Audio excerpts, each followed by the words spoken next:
इस पौधे का वैज्ञानिक नाम सारोपस एंड्रोगिनस है और हमारे भारतीय भाषा में खासकर साउथ के इलाके में इसको काटुक कहा जाता है।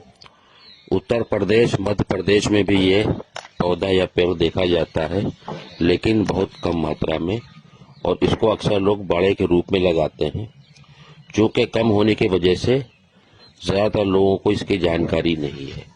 और आज मैं एक ऐसे वीराने इलाके में दोस्तों आया हूँ, और मैंने पहले भी एक वीडियो इस पे बनाया हुआ है, तब चूंकि मैंने चैनल स्टार्ट करा था तो शायद आप काफी लोगों ने नहीं देखा हो। तो चलिए आज इस पौधे काटुक के पेड़ के बारे में आपको जानकारी देता हूँ। इसकी जानकारी बहुत कम है क्योंकि ये पौधा आमतौर से विदेशी है। तो चलिए शुरू करते हैं। और हेल्दी लाइफ स्टाइल के लिए YouTube Sajid Hasan health channel को आज ही सब्सक्राइब करें और रेगुलर अपडेट्स पाने के लिए बेल आइकन को जरूर दबाएं। तो दोस्तों वीडियो में लास्ट तक बने रहिए, गुजारिश है। अच्छा लगने पर लाइक शेयर जरूर करिए। तो चलिए शुरू करते हैं। सारोपस एंड्रोगिनस, जिसे कटुक, काटुक, स्टार आंवले या मीठी पत्ती के रूप में भी जाना जाता है। कुछ उष्ण कटिबंधीय क्षेत्रों में इसकी पत्ती की सब्जी के रूप में उगाया जाने वाला ये पौधा जाना जाता है और इसकी सब्जी बनाई जाती है। इसके कई सीधे तने 2.5 मीटर ऊंचे और गहरे हरे अंडाकार पत्ते 5-6 सेंटीमीटर लंबे होते हैं।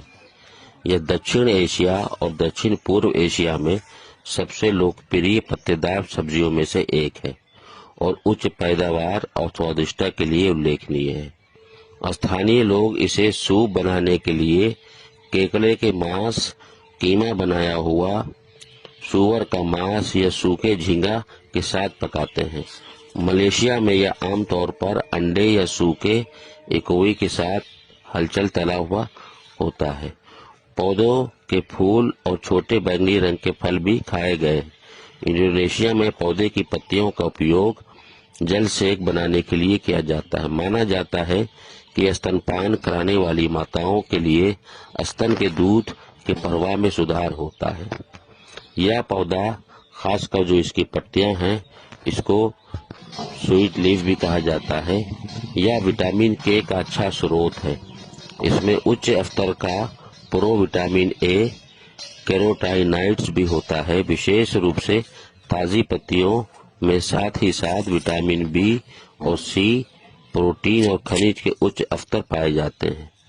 पत्तियां जितनी अधिक परिपक्व होती हैं, पत्तियों में पोषक तत्व की मात्रा उतनी ही अधिक होती है। सारोपस एंड्रोगिनस बी कैरोटीन का एक अच्छा स्रोत है। आपको भी कहीं पर अगर ये पौधा मिले तो आप इसकी पत्तियों का कुछ दिन तक इस्तेमाल कर सकते हैं।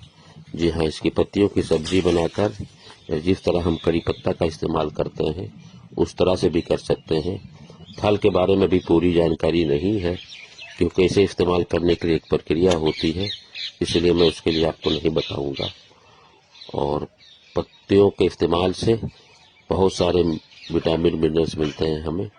और इसकी पत्तियों की आपको पहचान ही बता दूं, जैसा कि शुरू वीडियो हमने दिखाया कि एक लड़ी में लगभग ऐसे 17, 18, 20 पत्तियां होती हैं और ये अल्टरनेट होती है, एक आगे एक पीछे। आमतौर पर जैसे और पेड़ या पौधों की पत्तियां होती जोड़ों के साथ, तो ये इस तरह से जोड़ी के साथ नहीं होती है। दाएं तरफ की आगे होगी, बाएं तरफ की पीछे। इसी तरह से आप वीडियो में शुरू में इसको देख सकते हैं। तो दोस्तों, और पहले भी मैंने ऐसा वीडियो बनाया हुआ है, आप सर्च करके देख सकते हैं।